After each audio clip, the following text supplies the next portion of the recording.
Vous n'êtes pas ici par hasard. Ce n'est pas le hasard qui vous a conduit ici.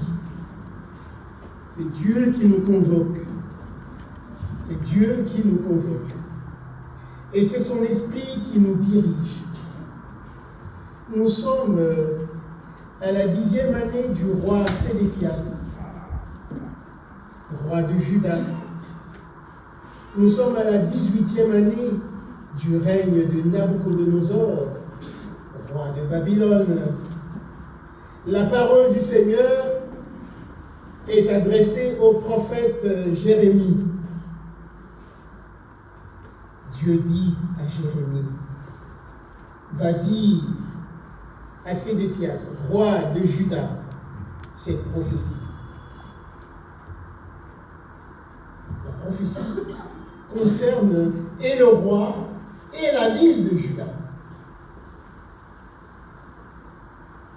Mais c'est une prophétie qui a un goût amer.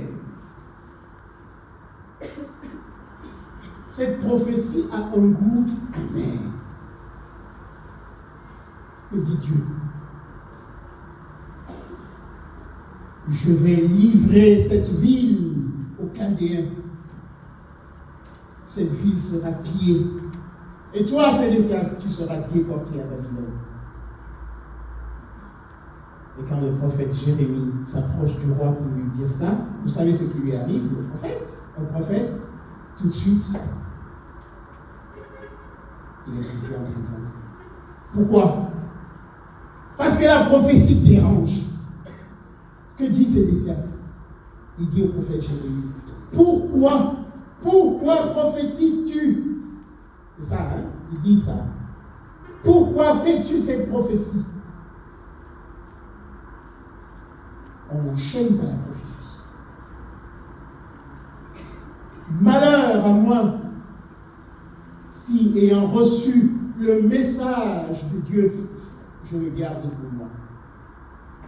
Même s'il dérange mes contemporains. Ça ne dépend pas de moi. C'est comme de l'eau bouillante.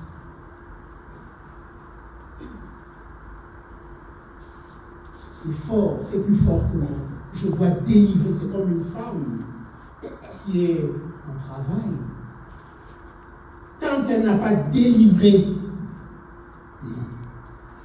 elle se sent dérangée. Les femmes, vous comprenez mieux ça. Et ça, la prophétie, c'est une femme en travail qui veut délivrer. Et tant que le message de l'évangile, tant que la prophétie n'est pas sortie, on n'est pas à l'aise. Toi, monsieur le roi, tu ne veux pas recevoir la prophétie parce qu'elle est amère.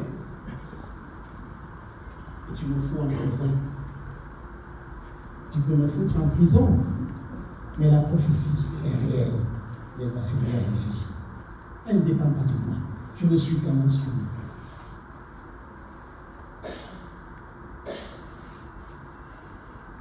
Mais Sédécias a oublié qu'après cette prophétie amère, il y a le fruit mûr, doux, que Dieu lui annonce. Jérémie chapitre 33, verset 6. Dieu promet de cicatriser la plaie. Pourquoi quand la prophétie est amère? Pourquoi quand le message est difficile, on ne l'accueille pas comme il vient de Dieu?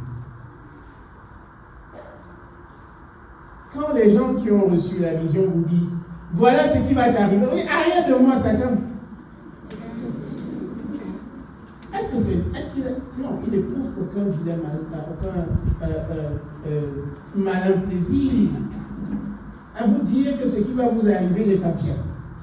Il aurait souhaité vous dire que ce qui va vous arriver est bien. Mais ce serait un mensonge. Tu auras le visa, amen. Même si tu sais que tu n'as pas de passeport.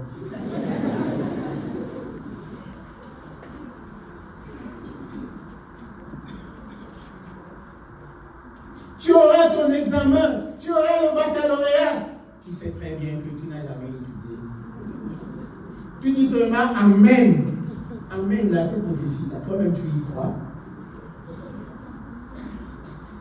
Le prophète, c'est qui le prophète? Le prophète, c'est celui à qui Dieu a donné la grâce et l'opportunité de goûter une petite partie de son intimité, parce qu'il n'est pas possible que tu sois, quel que soit ton génie prophétique, tu ne peux pas contempler l'être de Dieu dans sa totalité. C'est impossible. Mais au prophète, Dieu donne la possibilité de goûter une petite partie de son être. On parle de l'éthos de Dieu, l'être même de Dieu. Le prophète, c'est celui qui entre même dans l'intimité, une partie de l'intimité de Dieu.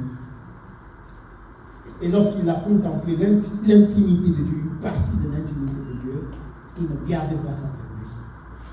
C'est toujours en vue d'eux. Jésus dit, celui qui accueille un prophète en sa qualité de prophète, il reçoit quoi? Il reçoit quoi? Qu'est-ce qu'il reçoit? Pas tout court, pas tout court. Continuez, il reçoit la récompense. Pas seulement, pas n'importe quelle récompense. La récompense de... Très bien. Ce n'est pas quand je vais entrer dans vos maisons, vous allez me faire boire, me faire saouler, et vous irez dire que le prêtre là c'est un soir, que vous m'aurez accueilli. Quand un prophète, un prêtre entre dans une maison,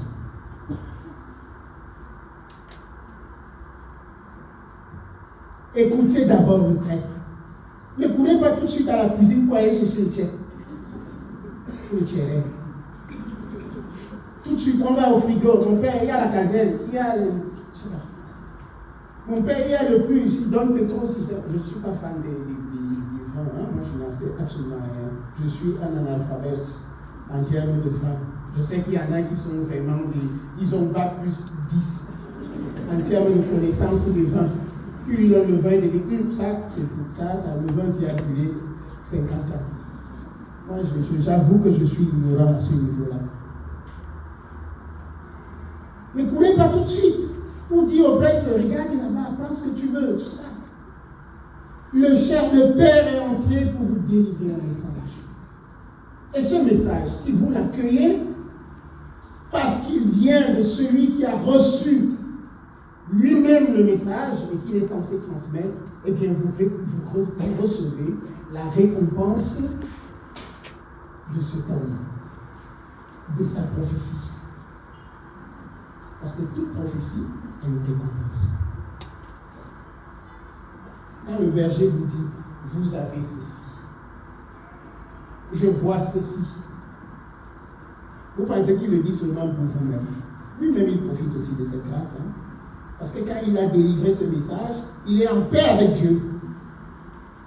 Tant qu'il n'a pas délivré ce message, Dieu lui dit, je t'ai fait quoi? Je t'ai envoyé dire ça, tu as dit non. Voilà.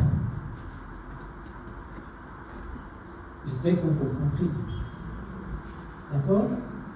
Voilà le prophète Élisée. On parle des prophètes aujourd'hui. Hein? Le prophète Élisée. Vous vous souvenez qu'il avait demandé au prophète Élie. Qu'est-ce qu'il avait demandé au prophète Élie?